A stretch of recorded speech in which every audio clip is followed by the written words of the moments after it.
Hello everyone and welcome back to my Magic the Gathering Commander Deck List Reviews. So this is a series where I either go through my own personal Commander decks or those submitted by users and break them down to their core mechanics. I talk about the Commander, what the deck's generally trying to do, give my critiques, and wrap it all up with my feedback at the end. If you want to get your own deck list reviewed, make sure to head up to the top link in the description to get it personally reviewed by me. With all that out of the way, let's get into today's episode. So today we're talking about a brand new unreleased card as of the recording of this episode with Sonic the Hedgehog. So I believe this card comes out as a Secret Lair the 14th of July, so in about 2 weeks from today.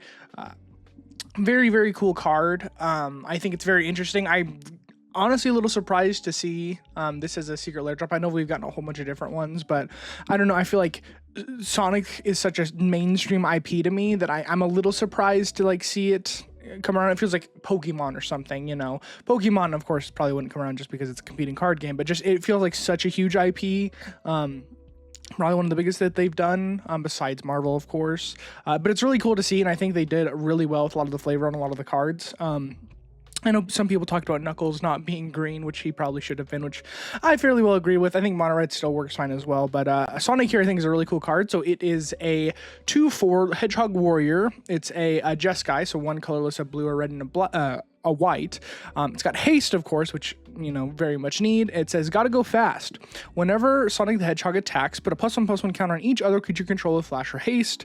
Whenever a creature you control with flash or haste is dealt damage, create a tapped treasure token. So this is a lot of different things, and I think really the flavor is kind of the biggest thing here. So of course he's got haste, makes sense. That's like his whole thing is going fast. And he cares about creatures with flash or haste, which, you know, is the whole fast thing, which I think is really cool. I think almost more than anything else, though, his second ability is very interesting. I think this card's going in a lot of different directions, which I feel like is pretty cool because you have a lot of different build room around it. Whenever creatures get damaged, they pop out treasures, which are like coins in the video game. So I think that's a pretty cool like kind of top-down design that they did with this. Really powerful card, does a lot of really cool things. So this deck is very much built around having creatures with haste and flash, which I think is kind of a neat tribe because it's more mechanic tribe than creature tribe. So we've got, you know, 22 creatures with haste and or flash, and then, you know, other things that give creatures haste and flash as well, but just strictly things that either make creatures that are creatures with haste and flash. We got a lot to choose from in here.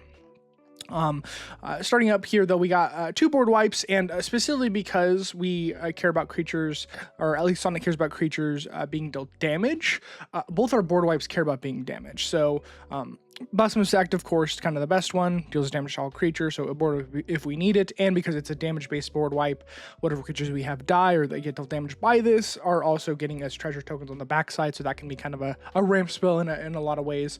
Even if we have to sacrifice our creatures, we're already having to wipe the board anyway in this kind of situation, and so getting a little bit of extra value out of that is really nice.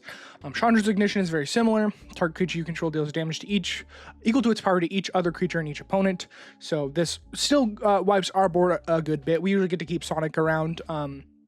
This has the additional benefit of, because he grows himself more and more and more, Chandra's Ignition can end up doing a good bit of damage, which is kind of the big thing. It does deal damage to opponents, which can be kind of interesting, but mostly just another damage-based board wipes to give us more treasures off of our creatures dying. With that, we are in colors that you could be running a whole lot of different of the best board wipes, but I think the damage-based ones, just because it does give us that bit of extra value, are the most worth running. In terms of card advantage, we actually have quite a lot. I wanted to make sure that we're able to, you know, hit our cards, and we are going to be casting a whole lot of them, especially because we can immediately run them out. And I would say our curve is fairly low. We have a good amount of 4 drops in the deck, but a lot of them that are below that as well. I think 4 is kind of where we top out. There actually just ends up being a lot of cards with flash and or a haste that can draw us cards, especially with flash.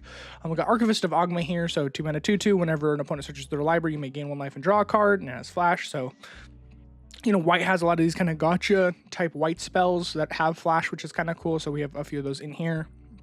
Archivist is kind of just a neat one because getting card draw off opponent searches, because tutoring is a pretty huge thing, especially in Commander. Usually ends up drawing you a good amount of cards.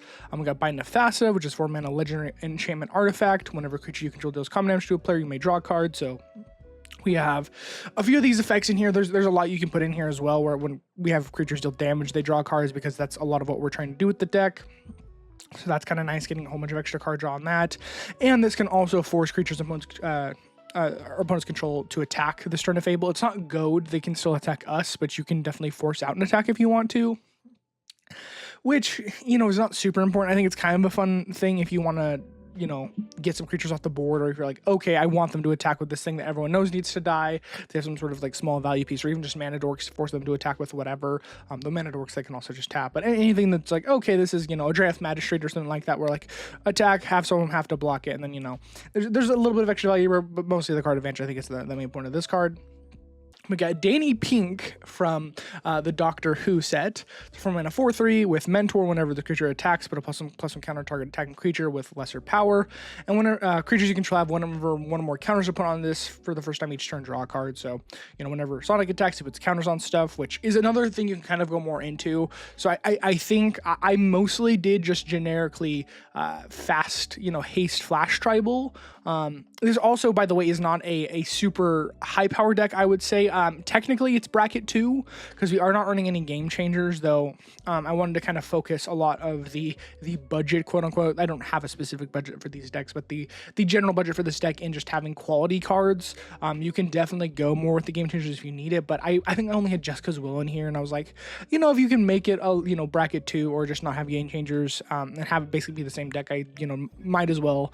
Kind of makes it a little bit more interesting, run more varied cards, because of course game changers are, you know, game changers for a reason, because they're staples, they're powerful, people are playing them, and so having a little bit more variety in our card pool I think is a little bit nicer there. But just kind of in general, I wouldn't say fully bracket 2. I think we have a lot of powerful stuff in here, and this gets on, especially because we're based on haste, can get on its hit the ground running quite literally pretty easily. So I would say this is a bracket 3 deck, though it's, again, not running any game changers, so that's a very much a big upgrade you could add if you wanted to. Just a little increase there, because there's always stuff to add from the game changer list. We also got Enduring Curiosity here, which is basically just Bite Nephthasta, but it's a flash creature, so it also gets pumped. Whenever creature you control deals common to a player, draw a card, and then, of course, if it ever dies, it becomes just an enchantment, loses its creature typing. We also have the the other enduring creature in here that's in red for haste, you know, which can be kind of nice if we do Blasphemous Act or something like that, or, you know, our creatures get dealt damage for whatever reason. You know, our creatures could also die during combat for blockers as another way to just get treasure tokens, but this is kind of nice because it still allows us to keep the creature around even if we are trying to deal it damage and have the treasure tokens come out. So that's kind of just a little bit of extra synergy there. We got Errant Ingiata, so 3 mana 2/3 with flash and flying. It says you may look at the top card of your library at any time, and you may cast spells with flash or flying from the top of your library. So, of course, I would say about a third to half of our creatures have flash. There's a lot more haste creatures, I would say, in the deck, though we also do have, you know, even a lot of these flash creatures do have flying. So I would say there's a good amount of time that you're going to be able to cast something at the top of your library. And even just knowing the top card of your library can be pretty good. I think that's pretty nice information to have. Allows you to kind of plan your turns around stuff, especially if you have card draw spells with a lot of this kind of thing, knowing what you're about to draw. And, you know, kind of top deck manipulation is another thing where if you have, you know, any tutor effects of your own, and you're like, okay, I don't want to tutor it because I want to draw this card, or if like, oh, I don't want this card, I'm going to tutor to be able to shuffle my deck to have a new card on top. So there's extra stuff you can do with that as well, which I think is kind of nice. We got Fairy Mastermind, 2 mana 2/1. Fairy Rogue has flash flying. Whenever an opponent draws their second card each turn, you draw a card, and you can pay 4 to have each player draw a card. So this is, you know, just another value piece. Gives us a good amount of card advantage, honestly, because, you know, there's a lot of times people are going to be drawing more than one card a turn. You know, if their deck is usually doing what they want. Every deck wants some sort of card advantage, and then, you know, to have to, you know, keep going. So this is going to be triggering usually a whole lot. And of course it's a flash flyer, so we can get in with it pretty easily and have it deal damage without having it die, which is kind of cool. And if you really need to, you can force the draw on each player. It's really good in, you know, Commander, because each player draws a card, and, you know, it kind of difficult because if it just draws their second card each turn, it's not when they draw, if it wasn't their draw step, which some cards care about. So you would have to technically activate this twice if you wanted to hit it on like your turn or you know, anyone else's turn. Of course, someone draws for the draw step, you get to draw off them, but otherwise you're just giving 2 people cards without any extra advantage. So there's certain ways that this works, and this is like best if you have like a wheel effect, like we have Windfall in here. It's just our one wheel. Fairy Mastermind becomes a lot better, of course, because you're forcing everyone to draw more than one card in the same turn, so that can be kind of nice. We got Faithless Looting in here. and Frantic Search. So these are not strictly card advantage because you're sticking with the same amount of cards. I like Faithless Looting. It's nice to have the flashback and the 1 mana, kind of hand sculpting that they both do. Frantic Search, of course, is also nice because it untaps your land, so it's kind of a free spell in a way. It gives you your mana right back, so kind of mana neutral. I said this in a lot of videos. I like Frantic Search because it allows you to double spell a lot of times, which can matter for certain archetypes. It is just kind of nice for the hand sculpting effect and be able to do more with that. So I would say mainly the reason I still like having these discard effects in here, even though, they're not technically card advantage, for this deck specifically, is the fact that we have Anger. So if you're running any of the incarnations, being able to discard them and put them in the graveyard can be really nice because they care about being there. So that's something you could definitely do. You could also run Wonder. Wonder would be very easy to run to get all your stuff flying because we are trying to attack. I didn't throw it in here just because I think we have plenty of stuff that can give our creatures either, flying, trample, whatever, some sort of evasion to kind of get through that. But those kind of cards I think are just kind of nice to have a little bit more extra ways to put haste and those things into the graveyard. We got Frostcliff Siege, which I love the sieges. I think almost all of them are really, really good. So this they all have choose a one of the tribes from Tarkir. This one says either choose Jeskai or Temur when it enters. The Jeskai says whenever one more creatures you control the damage to a player, draw a card. So kind of just a worse version of like the Bite of Thassa's Enduring Curiosity because it's one or more creatures. So you're just drawing one card no matter how many creatures you're attacking with. Though of course this has the modality of saying you can also choose Temur and creatures you control get +1/+0 and have trample and haste. So this is a cool way to give your flash creatures haste, which in a way, if you really think about it, Flash and Haste are sort of the same thing. A lot of times Flash even being better because you can do this at an opponent's end step, in the opponent before your turn, flash something in at their end step, and then you untap, and that creature, since it has been there since the beginning of your turn, does not have summoning sickness. So it basically has haste, which, that makes the most sense of why it has both Flash and Haste in here.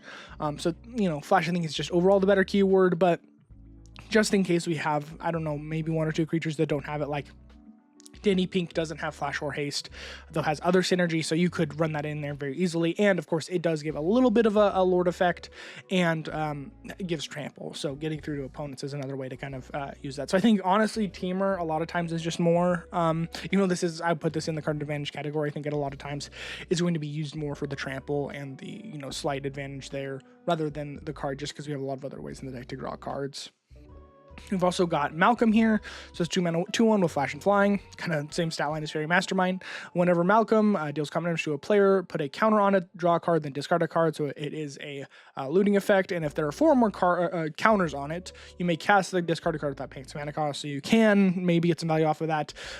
To get, for one, having it attack 4 times is difficult to do just because so much happens in that many number of turns that most of the time it ends up either the game doesn't run that long because that's on quite a long time, even for a standard game of Magic. I feel like for it to end up happening unless you immediately get it down turn 2 or whatever, but just have it stick around, because if anyone has played against this card, knowing that you're like, okay, I'm gonna discard something gigantic and pay it for free. It's literally any card, so it's like a pseudo omniscience effect that can be really scary, and if people know what this is, they're going to be even targeting it harder than that. So mostly just kind of a good creature in the air that does give us a looting effect when it attacks. So I think by itself, discarding the counters thing, because it's sort of like a Planeswalker Ultimate where you don't really factor that into the card just because it's so fairy tale and that ends up happening. But besides that, I think it's still a really good card. We've also got Ponder and Preordain is just sort of also good generic card draw effects. Again, we can shuffle stuff with Ponder, which I really like. Preordain lets us, kind of manipulate the top of our deck. We talked about Windfall, just our one wheel to be able to discard and draw. Force other people to do that, with certain cards in our deck that synergize with that, but mostly just being able to get a fresh 7 most of the time can be, really nice just having a wheel every once in a while. And then we got Ren's Resolve. I really like impulse card effects. I just think they're really nice, and getting that two mana 2 cards I think is really good, especially if you don't have blue. They're less justifiable because you have so many good efficient draw spells. I think these are still pretty good. So exile the top 2 cards of your library until end of turn. You may play those cards, or until end of your next turn, which is kind of the big thing with the most impulse draw effects anymore. Is you can play it for 2 turns, so it gives you basically. Most of the time, they're just other cards in your hand. The only time this kind of sucks is if you get like an incarnation, like an Anger or whatever in that zone, but that's like one of the only effects in our deck that would kind of be a downside to hit off of this. So I still think this is a really good card, and more of these effects can be played if you want to, just because it does give you a pretty efficient rate of cards and getting to see more stuff off of that. So like I said, there is sort of a few sub-themes with this. There's the haste and flying, or flash and flying, excuse me, or flash and haste. That is kind of the main thing that we're focused on here. But, you know, whenever Sonic attacks, it gives counters to stuff, which can be kind of useful. And then there are synergies for, and then he also creates treasure tokens and stuff gets dealt damage. So there's a few different things to go on. We don't have anything super heavy into the counters thing. We only have 5 here. And they care about them specifically. We already talked about Daily Pink. So whenever one or more counters are put on creatures, we draw cards, which that's really nice when we attack with Sonic. Abs and Falcon are a lot of these outlist cards. You know, there's I think 3 or 4 in white that give creatures with +1/+1 counters a certain keyword. Flying is I think is one of the best ones for us because we care about, you know, the evasion getting into damage our opponents, which is really cool. We've got Herald of Secret Streams. Creatures you control +1/+1 counters on them can't be blocked, so that's probably just the best evasion, just unblockable, which is really cool. And these are also other creatures that don't have Flash or Haste that are good for our specific effects that could give them that just kind of globally. We've got Lae'zel in here just because if you put 1 or more counters on a creature or planeswalker you control or yourself, you put that many counters +1, so it's just a hardened scales for our creatures in white, which is really, really cool. So whenever Sonic attacks, we're putting 2 counters on all our stuff, which is pretty nice. We don't have a lot of counting doubler effects that aren't green, so I think that one's kind of just a nice little include as well. And lastly, we have Winged Hive Tyrant, so it's a 5-mana 4/4 with flying and haste, and it has Will of the Hive Mind. Other creatures you control with counters on them have flying and haste. So this is, again, mostly just for the flying because we already have haste on a lot of our stuff, but you attack with Sonic, you know, whatever you're attacking with as well, gets counters, and then Winged Hive Tyrant gives them all flying at the same time, which is really cool. And the fact that this itself just naturally has flying and haste is also nice with what Sonic is doing, so that's really cool. Not like I said, not a lot here, but I think these are fairly good ones to have. And fairly important ones I would say almost any Sonic deck wants to have are these cards just because they're so useful for what we're doing. Kind of talked about it a little bit. We do have a lot of miscellaneous, just good haste and flash stuff. We talked about Anger, so just being able to put this in the graveyard.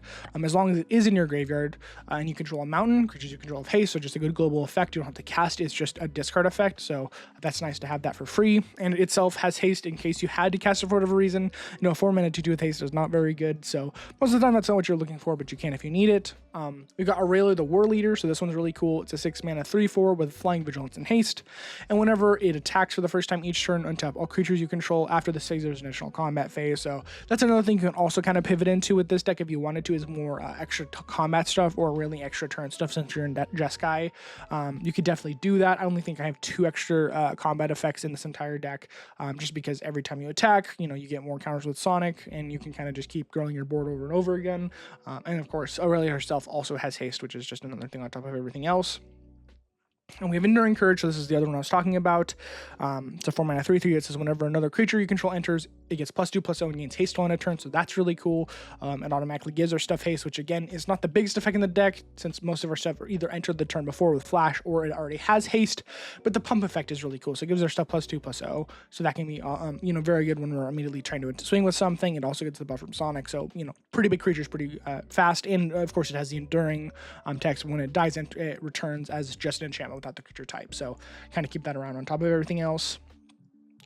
We've got Ginger Brute, so just a 1/1 that with haste, which is kind of nice, though it does have the ability to give itself unblockable, which, you know, is not the biggest deal when it's just a 1/1 still, but it's going to grow pretty fast, all things considered, and having that a little bit of extra value on top of that, if you need to get in with it, you know, it becomes a 5/5/6/6, you know, you're dealing a good amount of damage with that, which is pretty cool. We've got 2 effects in here that create tokens with haste. A 4/3 Lings is just, I think, one of the best ones ever. It's X, a red and a white for a sorcery that says create X 2/2 red human knight creature tokens with trample and haste, which, you know, that's a pretty good amount of creatures to make, and I think that's really what it is the quality of creatures it makes with this is really huge. 2/2s for that mana cost is awesome with trample and haste, so of course they have haste, so they become 3/3s when we're actually dealing combat damage with Sonic, which is kind of the nuts thing with it, and it does have the extra line of text for whatever reason. Whenever 1 or more creatures you control deal combat damage to 1 or more players this turn, you become the monarch, so it also gives you a card right at the end of your turn, which is really cool. Introduces the monarchy. Just all around, I think, an insane, probably one of the better token generation, token generators in the game. I think it's really, really, really good, and I like running in decks that I can. I think this one honestly gets some of the most value out of any deck, just because getting, you know, paying 4 mana to this, just getting 2 3/3s with trample and haste is kind of nuts. And the more, of course, the more you can bump into it, the better. And another thing to, you know, kind of add onto this, is the fact that we're creating treasure tokens a whole lot with, you know, attacking, because either our opponents don't block and they take the damage, or they do block, maybe our stuff dies, maybe it doesn't, but it gets damaged by their blocking creatures, and then we create treasure tokens. So we're creating a bunch of extra mana even on top of our ramp. So a lot of times we're able to pull you know, a whole lot of extra mana into these spells. And, you know, I think even a big 4th Air Lingus, I think, honestly just wins you the game. If you cast this for like 10 or whatever as its X, I think most of the time that's just someone dead at the very least.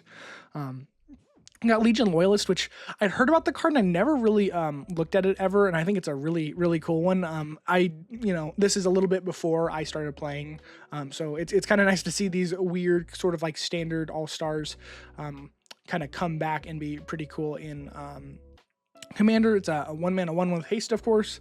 It has Battalion. Whenever it and at least 2 other creatures attack, creatures you control gain first strike and trampled on a turn and can't be blocked by creature tokens this turn. So that's a pretty nuts effect. It's very easy to get out for 1 mana, and most of the time you're going to be attacking with at least 2 other creatures. You know, you're attacking with as many as you can.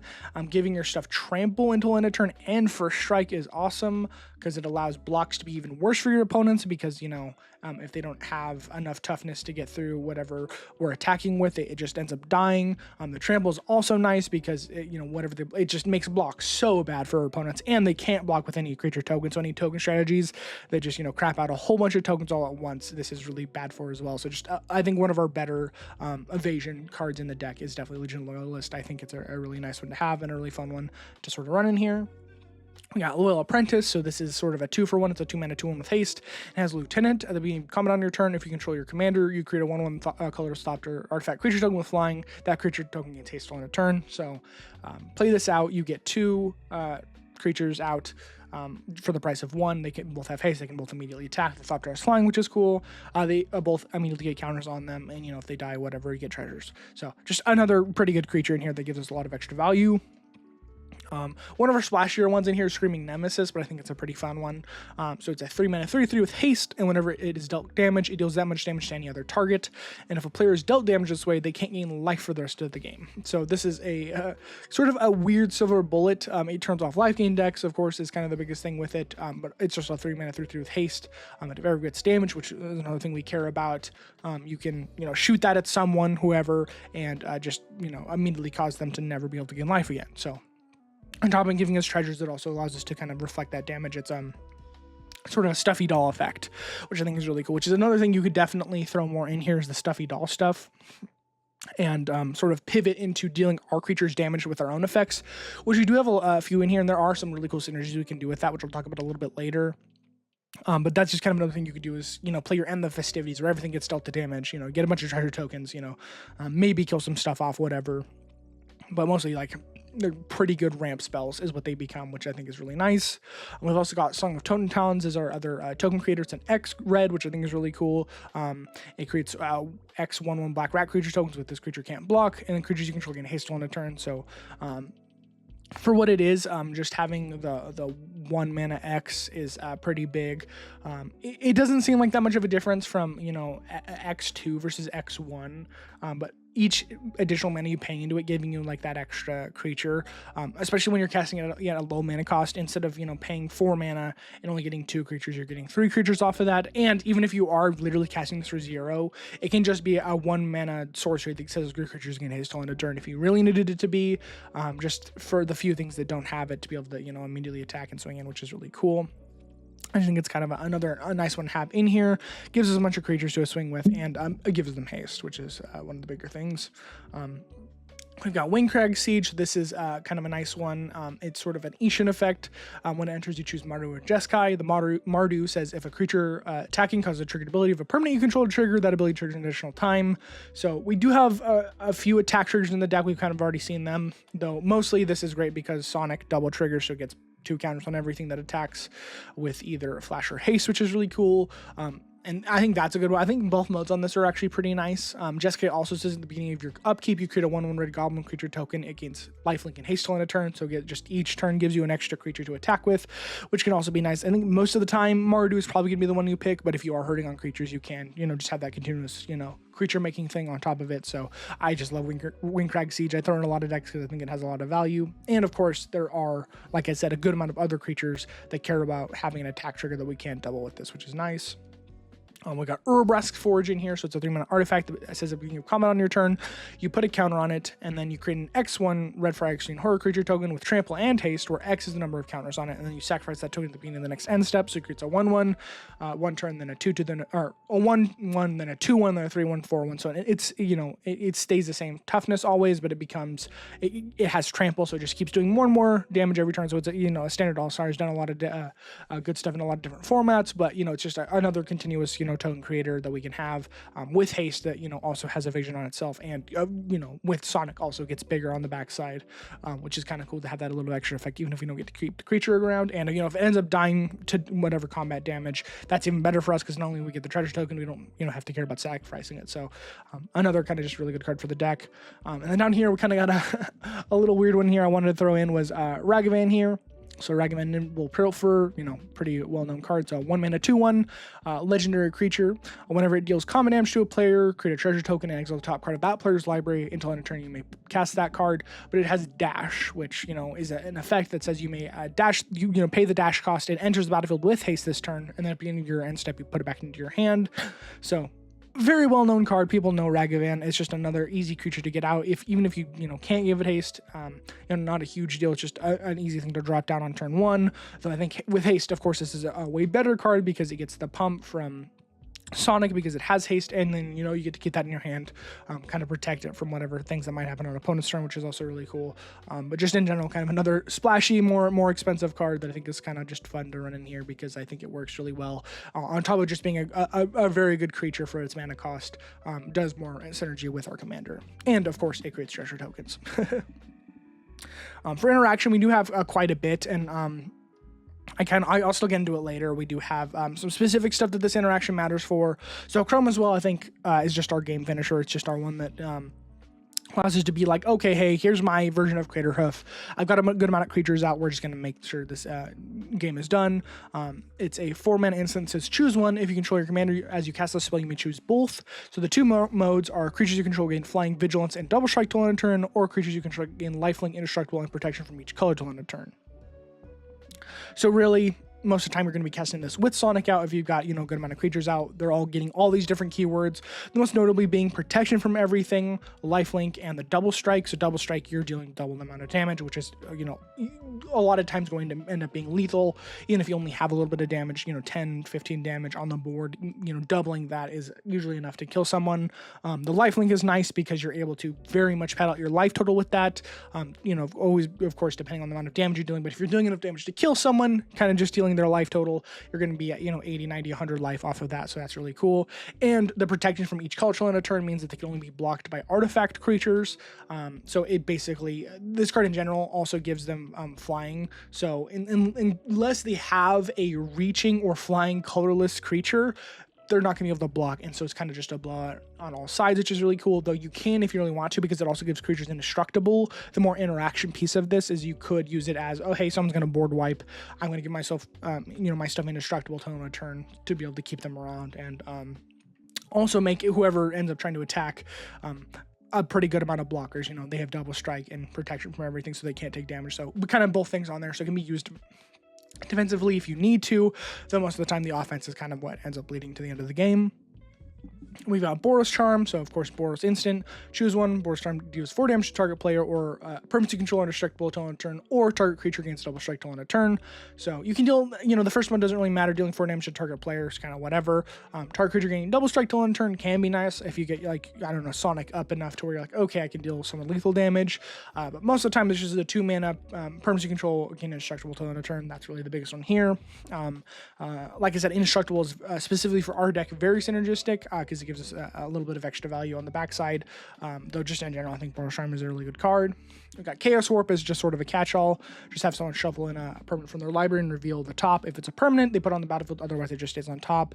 So it's just a way to get around it, like indestructible and that sort of thing, and just get rid of a permanent forever. I like that it hits lands too, which can be really important if there's so many good lands in the game anymore, like your Field of the Deads, your Glacial Chasms, Gaia's Cradles, Tabernacles, whatever.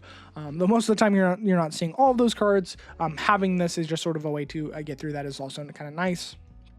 We got Dawn's Truce, which is just you and permanents you control gain in Hexproof till end of turn, and you can also gift a card if you do. You permanents you control gain indestructible till end of turn. And this one, you know, basically is just a heroic intervention, but someone gets to draw a card. Though it can be useful to have yourself have hexproof for very specific things if you're targeted for like a Thoughtseize type of effect and you want to keep cards in your hand. Or a lot of times, this is great for, against like a Jessica's Will, honestly, being able to fizzle someone's Jessica's Will because they, you know, they choose to try to target you if you got cards in hand. And, you know, a lot of times we're going to have a full hand just because we're drawing so many cards with all of our card advantage. Being able to fizzle that can be kind of nice. Though most of the time, again, it's just something to be able to protect our creatures till in a turn. A lot of these in here, Flawless Movers, the same thing. We cast it for free if we control our commander. Creatures we control get indestructible till in a turn. So just a lot of different ways to make sure our creatures get to stick around, because for one, we want to be able to attack with them all the time. And again, there's later synergy I will talk about that really cares about our creatures having indestructible. We've also got sort of our basic, you know, white package of Generous Gift, Path to Exile, and Swords to Plowshares as just other ways to get rid of stuff, you know, pretty easily and pretty on the cheap.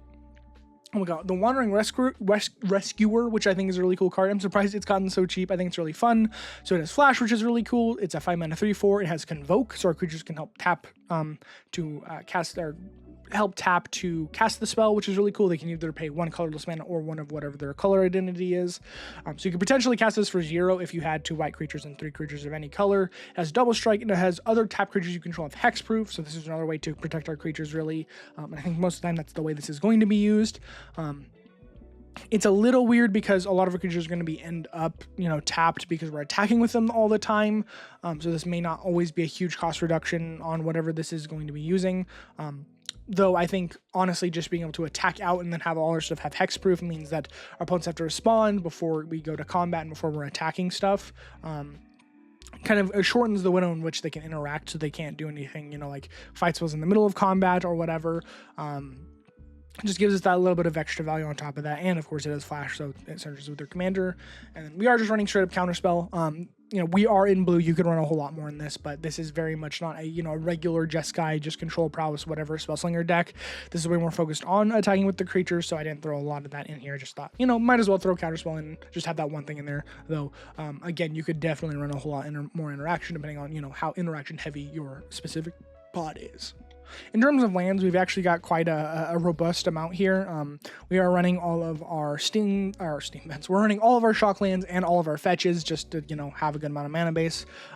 We're still running under $400, which I think, you know, is not budget by any means, but it's, you know, not super breaking the bank though. Again, this is something very easy that you can take out if you want to. You're running triumphs as well. You do not have to have the super upgraded mana base, and if you do take this out, I think you can save yourself about around $100 pretty easily.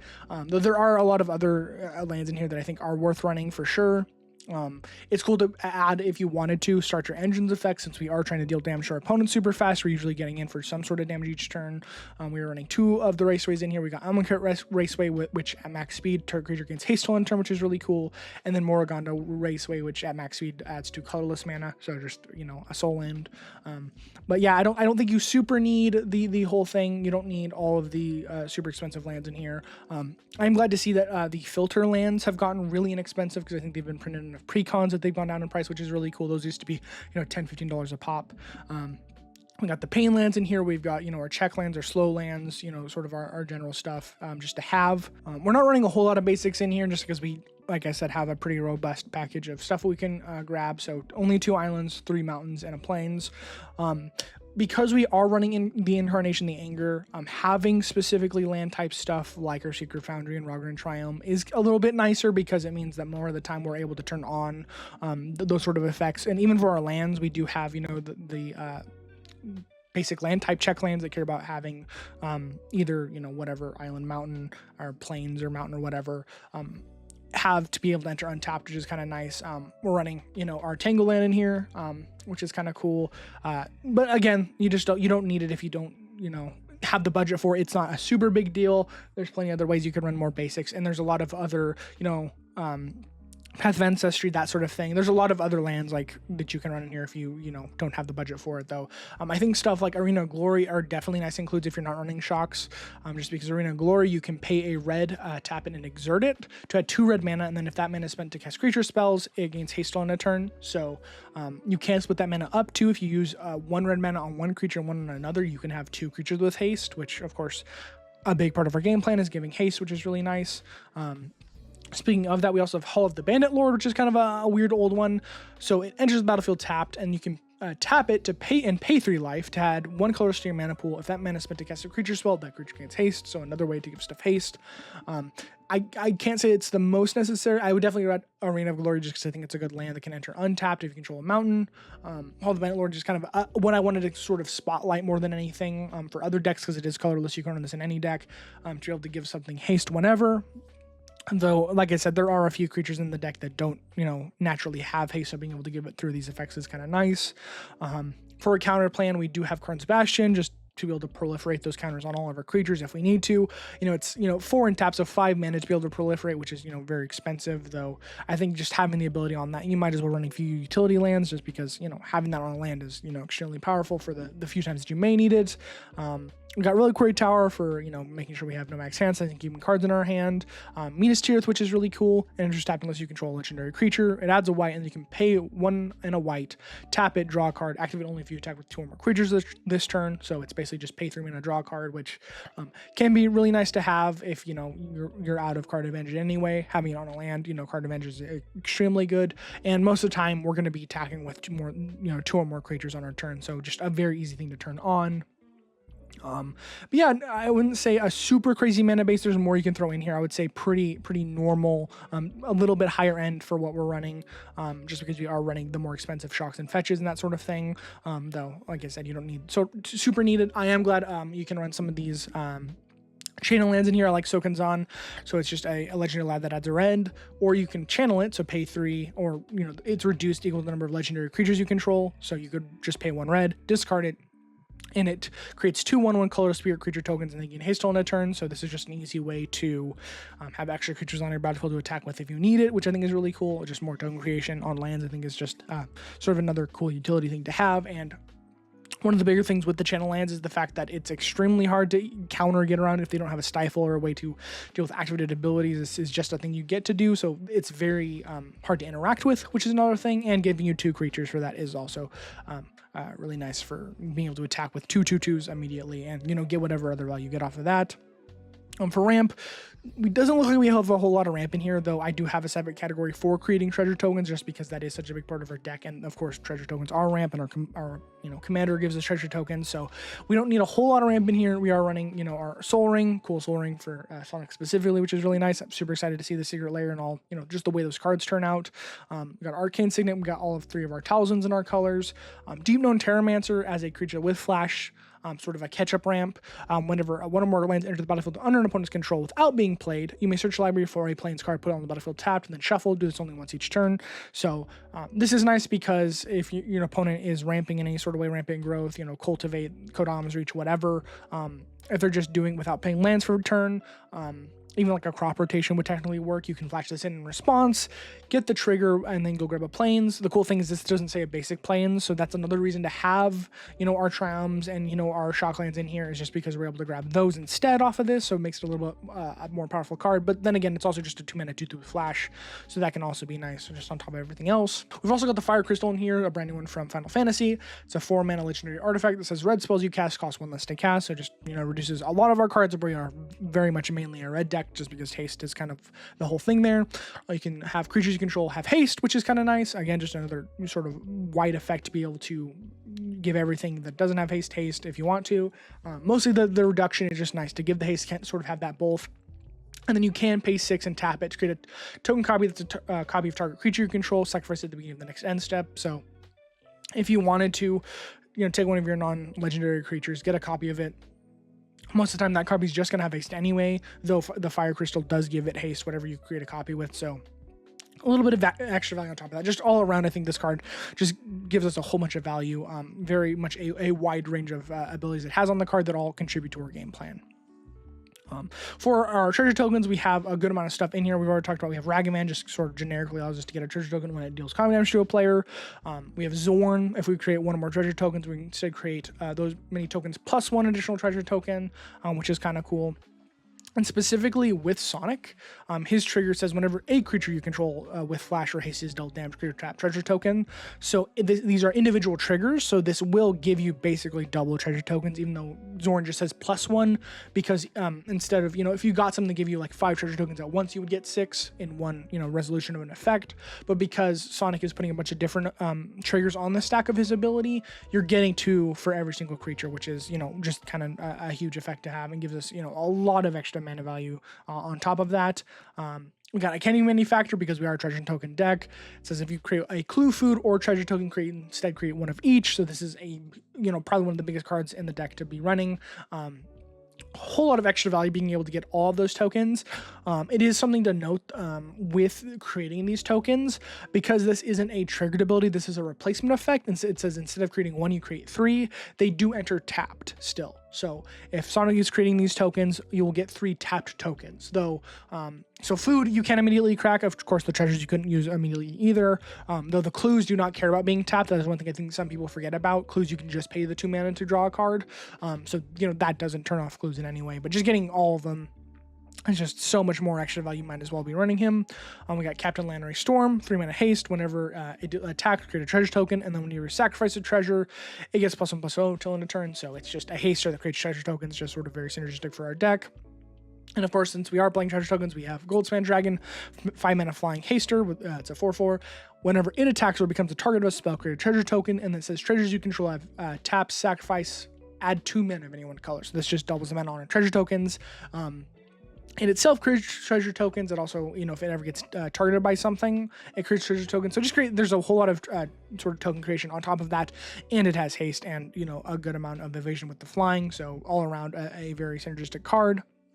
Our second ability to create extra turns here is with the Great Train Heist. This is another one, just has a whole lot of additional value for the deck. So it's got Spree. So it costs 1 red mana, and then you can pay any amount of the additional costs. So you can pay 2 in a red as additional cost to untap all creatures you control. If it's your combat phase, there's an additional combat phase after this phase, so you just get 2 of those. You can pay 2 colorless to have creatures you control gain +1/+0 in first strike till end of turn, and then you can pay red at the end. Choose target opponent. Whenever a creature you control deals combat damage to a player this turn, create a treasure token. So you can choose all the modes if you want to, and I think that's where, of course, this is best. Being able to be like, okay, I'm, for one, getting 2 combat, so I'm getting 2 triggers off my Sonic. All my creatures are going to be getting +1/+0 and first strike, so they're dealing damage twice, and they're dealing more damage each combat. And at the end, of course, you can choose choose an opponent, whoever going in for lethal usually. And when you deal damage, whether or not your creatures actually get damage or they go through, you're getting treasure tokens as well. So you're just getting a whole bunch of extra value off of this. This is kind of the whole game plan in one, and I think it's a really nice card for what we're doing. And lastly, here we got 2 of our Secret Lair cards as well. So we've got Knuckles the Echidna, which I think by itself would be kind of a fun build around. It's a 4 mana 2/4 with double strike, trample, and haste. Whenever one of our creatures you control deal combat damage to a player, you create a treasure token, notably untapped. So this is sort of just the other side of effect. It's sort of that, either way, if opponent blocks, our stuff gets to create treasure tokens, their stuff might die, and if they don't block, they take the damage. And with Knuckles, we get to create treasure tokens as well. And he also is a win condition, so it says at the beginning of your upkeep, if you control 30 or more artifacts, you win the game. So this is just another way to be like, okay, I'm going to have this running clock that if you don't kill me, I'm just going to have a whole bunch of stuff on my board and end up winning the game. Though just by itself, it's a 4 mana 2/4 double strike, trample, haste, and so it double triggers itself because it has double strike. So it hits, creates a treasure token, hits again, creates a treasure token, has the trample, so that way it can get through for the damage. So just all around super synergistic with itself and with the deck as a whole. You could definitely run both Tails and Amy in here from the Secret Lair if you wanted to, though. Tails cares about vehicles and Amy cares about equipment, so I didn't throw them in here just for the sake of having the flavor because they just didn't synergize super well. Though we do have Knuckles Gloves in here, which is the Reaver Cleaver. It's a 3 mana legendary artifact equipment. It says creature gets +1/+1, has trample, and whenever this creature deals combat damage to a player or planeswalker, create that many treasure tokens and equip 3. So just another way to create a whole bunch of treasure tokens, kind of just generically pretty good. And lastly, here we have Alchemist Talent. So we've got a 4 mana enchantment class, so you can level it up. Its first one says whenever it enters, create 2 tap treasure tokens. So just, generically gives us some treasure. Of course, the level 2 is the really big one for this. It's just a gold spend effect. It says pay 2 mana treasure tokens you control have sacrifice this artifact, add 2 mana of any one color. One thing to know is this gives treasure tokens the extra ability. It does not say whenever you sacrifice a treasure token, you add extra mana.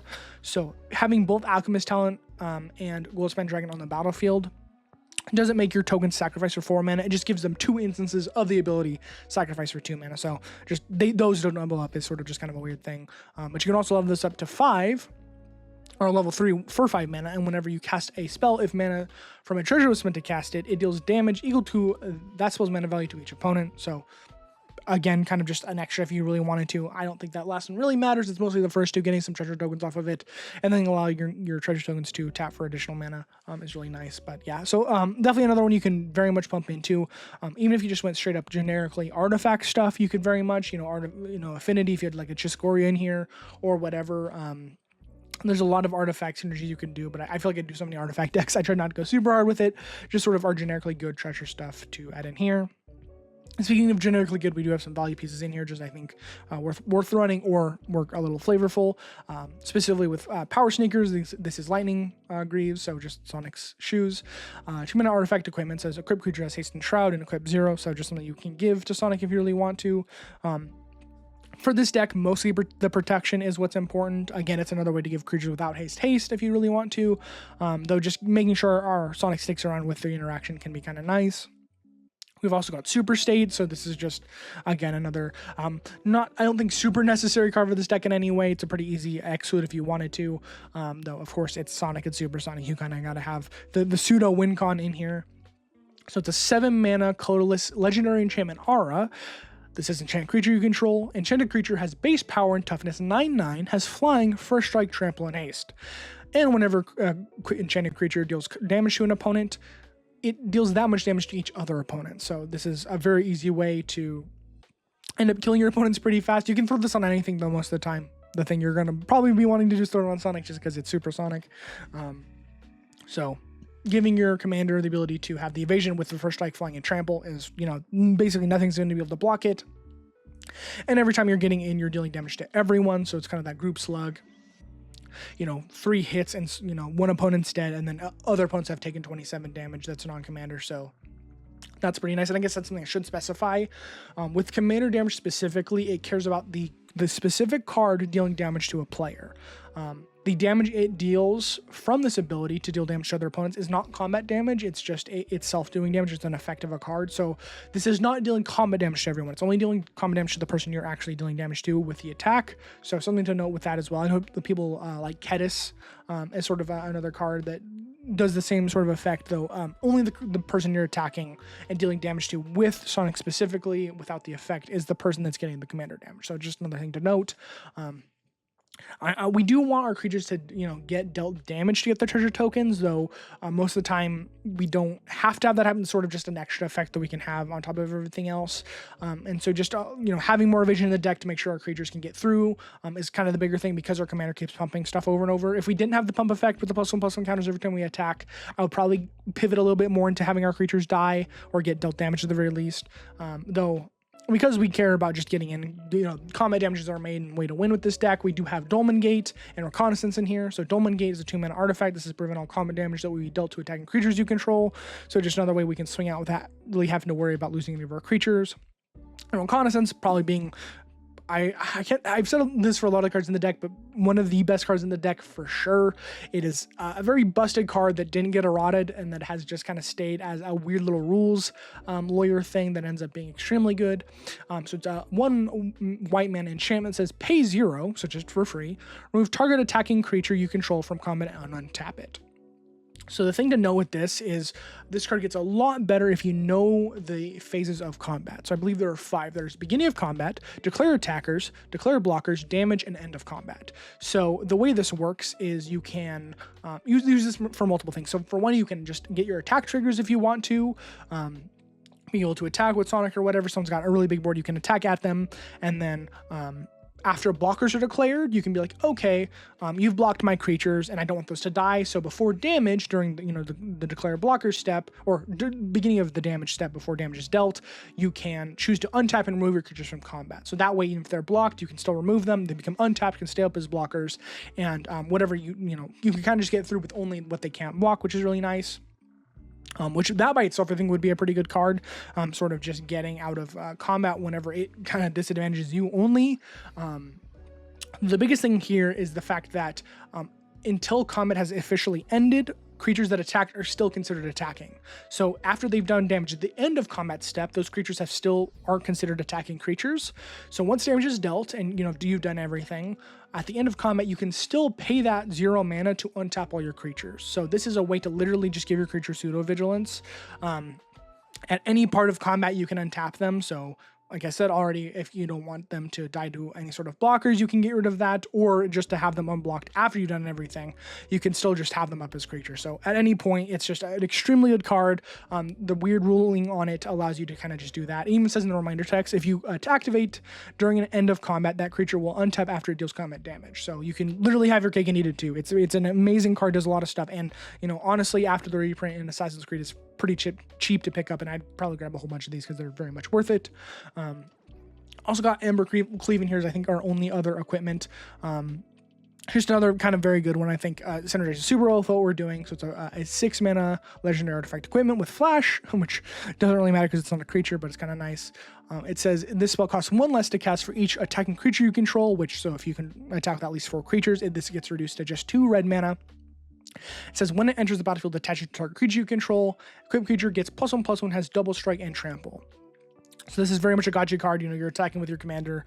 Someone's like, okay, I'm going to block it with a 4/4 whatever and kill it. You're like, okay, in response, cast this. It automatically equips. I give my creature +1/+1 double strike trample. So it hits, it deals damage, kills your creature, and, gets through for whatever damage it has. So this kind of just blows stuff out. It's a very good card played in even 60 card formats because of how good it is. And it just does a whole lot. I think it's really fun. And if you really think about it hard enough, it's like a reference to Sonic and the Black Knight. At least that's how you could headcanon it for sure, I think. So you definitely still, in any way, whether it's just mechanic-wise or lore-wise, I think you could, it's a really good card for what we're doing.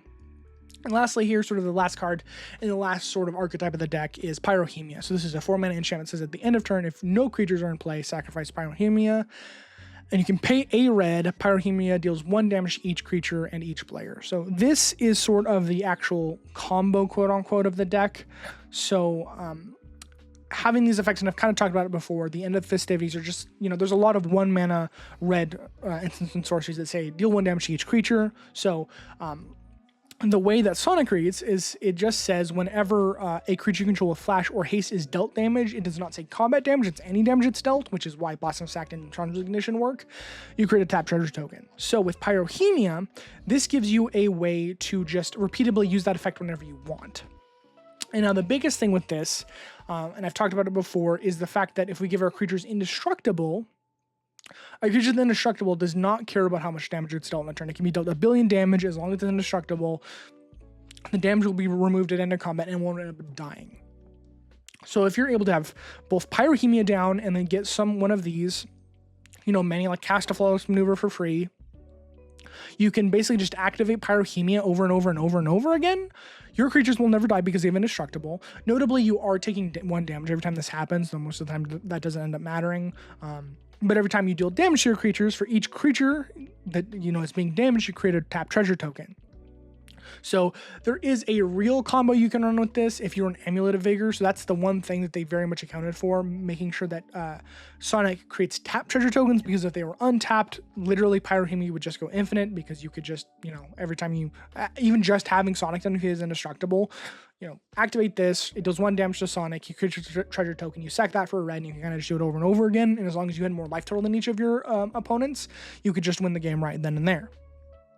The only way to get around this is to have an Amulet of Vigor effect, where it just says permanents you control enter untapped. So that could be something you could go infinite with if you really wanted to. It's kind of a hard one to go infinite with because you need Pyrohemia, Amulet of Vigor, and you need your commander out. Though I think just by itself, Pyrohemia is really good. Because even if you don't have indestructible, if you just don't have any 1 toughness creatures out, being able to be like, okay, I'm just gonna on this turn, and you can do this each turn too, which is the big thing, because at the end of each end step, the cleanup step, all of the creatures lose any damage that they were dealt. So you're just like, okay, at your end step, I'm gonna deal 1 damage to everything, get 4 or 5 treasure tokens depending on the number of creatures you control, and you can just do that every single turn. So this sort of effect is extremely strong in the deck, and like I said, with the stuffy doll sort of stuff, you can very much pivot more towards dealing damage to your creatures in some sort of non-combat way to just generate a whole bunch of value if you wanted to. And I'm sure there's a lot of other combos you could definitely do with that sort of thing to deal damage to creatures, though I think just that card specifically by itself is good enough for the deck to run. It's just a really huge synergy piece that allows us to kind of do our thing. But yeah, that is our Sonic deck. So just kind of a lot of generically good stuff. I really thought it was kind of fun to be able to build around Haste and Flash as a specific typing. We have stuff like Aaron Giada before where, you know, it cares about one of the specific types anyway. But I think Sonic's colors is kind of specific, and I think he's, you know, got a whole lot of value on him and allows you to kind of pivot in a lot of different ways to build around him, which I think is the most fun part about it. Like I said before, you could pump up the counter stuff a lot more if you wanted to. You could pump up, you know, interaction if you wanted to as well. You could change out some of the card advantage stuff if it doesn't suit, you know, your fancy or whatever. You don't need the super upgraded mana base. That's not a very, you know, specific thing you don't need. It's just sort of a nicety for the specific, you know, synergies that we have in the deck. And, you know, having a mana base that you can kind of just grab whatever you want makes it a lot less likely that you get mana screwed in any sort of way. You can just be able to fix your mana a lot more efficiently. Even stuff like the utility stuff is not super important. You could run more Start Your Engine cards if you wanted to go more towards that route. More, you know, just artifacts in general, because we're creating a lot of those. But I think just in general, this is a good showcase of a lot of the different archetypes that Sonic has within him that you can kind of run around. And I will say, for the players that are just seeing this as a 99 card, Sonic and Knuckles are both warriors, so they both slot extremely well in any warrior deck, especially like an Agila deck. They both have haste, so they can immediately attack to create tokens, whatever. So that's kind of just another thing, but just in general, I think these are all really good cards, and I'm extremely excited to see this drop come out. It's actually a bunch of different drops, and I do hope that we get a little bit more time to buy them. I know the Final Fantasy Secret Lairs were, you know, just sort of a crapshoot the whole time, so hopefully this time we get a little bit more time with our cards and the site doesn't break. But either way, I think this is just a fun deck. You know, if you can end up getting the cards, just proxy them. Just play with your Sonic the Hedgehog and, you know, have fun with it. Besides all that, I hope you all have enjoyed this video. If you want to check out the Moxfield link, I will leave that in the description below. If you want to check out any of the other deck lists I have done, I will also leave a link to that place in the description as well. Besides all of that, I will see all of you beautiful people in the next one.